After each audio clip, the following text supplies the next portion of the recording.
Problemado ka na naman ba tungkol sa usapin ng pera? Or kaya po'y pakaramdam ninyo na paborito kayo ng kamalasan? Siya mga bossing ko, ngayong unang araw na ito mga bossing ko ng buwan ng Mayo ay mainam na subukan nyo po itong gawin. Basta kapag ginawa nyo po ito, naniniwala ka na mababago na ang takbo ng inyong pamumuhay. Kasi importante ang ikaw po ay nasa isipan ninyo kayo ay suswertein at hindi laging ganyan ang takbo ng inyong pamumuhay. Once na kayo po mga bossing ko'y pinanghinaan ng loob at nasa isipan nyo at tinanggap ninyo na kayo ay malas at lagi kayong walang pera, mas higit ka na makaka-attract ng mga negatibo at lalong titindi kung ano man ang mga pagsubok ninyong pinagdadaanan. Gamitan natin ito mga bossing ko ng cinnamon at ganun din po mga bossing ko. Ito po mga bossing ko ang dahon ng laurel. Ngayon mga bossing, marami kang mabibilhan ng ganito ng cinnamon mga bossing.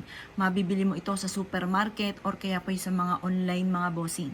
Ganun din po ang dahon ng laurel mga bossing. Madali po itong bilhin kahit saan ay meron po niyan mga bossing. Pero ang gagamitin po natin mga bossing ko ay buo na dahon ng laurel.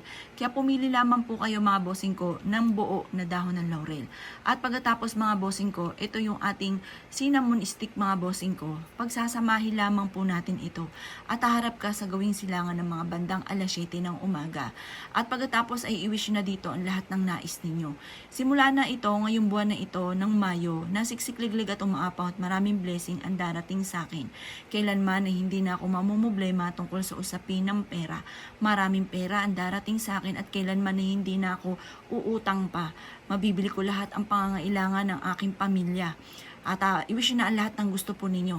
Or kaya po mga bossing ko, kung mahina ang inyong negosyo, i-wish nyo rin po dito, banggitin ang pangalan ng inyong negosyo at i-wish nyo po na araw-araw ay magkakaroon ako ng malaking benta.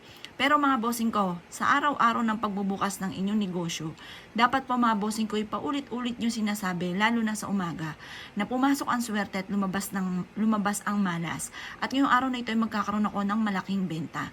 Bukod sa huwag kang makakalimot magdasal mga bossing ko, lagi nyo i-wish na magkaroon kayo ng malaking benta. Tapos sabayan nyo po ng ganitong mga pamamaraan.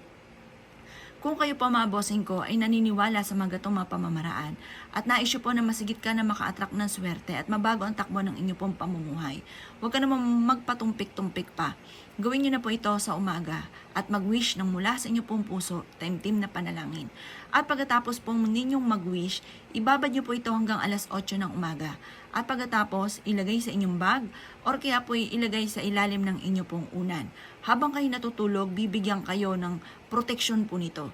Kasi alam niyo po ba mga bossing ko, once na ikaw po ay walang proteksyon at may tao na naiinggit sa inyo or nagagalit sa inyo, manalangin ng masama sila ay kaagad sa inyong tatalab. Kaya mainam na meron kang proteksyon. Kung kayo po ay isa sa mga mahilig sa mga gatong mga pamamaraan, ay subukan niyo po ito.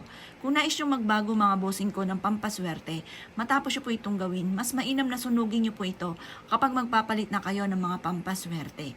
At yung po mga bossing ko ay pagpapatupad sa mga pangarap po ninyo at proteksyon, kung ano man ang mga nahigop na negatibong enerhiya ay kaagad po itong maitataboy. Kaya kung papalitan nyo po itong ating pampaswerte, ito po ay susunugin po ninyo. Pero ang pinaka-the best sa pagpapalit sa mga pampaswerte ay kada matatapos ang taon mga bossing. Medyo matagal-tagal pa naman, pero pwede ka nung gumawa kung nais nyo muling gumawa ng mga pampaswerte dahil ako nga po mga bossing ko ay ang dami ko rin mga pampaswerte. Kaya kung ikay gagawa ng gatong mga pamamaraan, ay siya mga boss, good luck po sa inyo po lahat.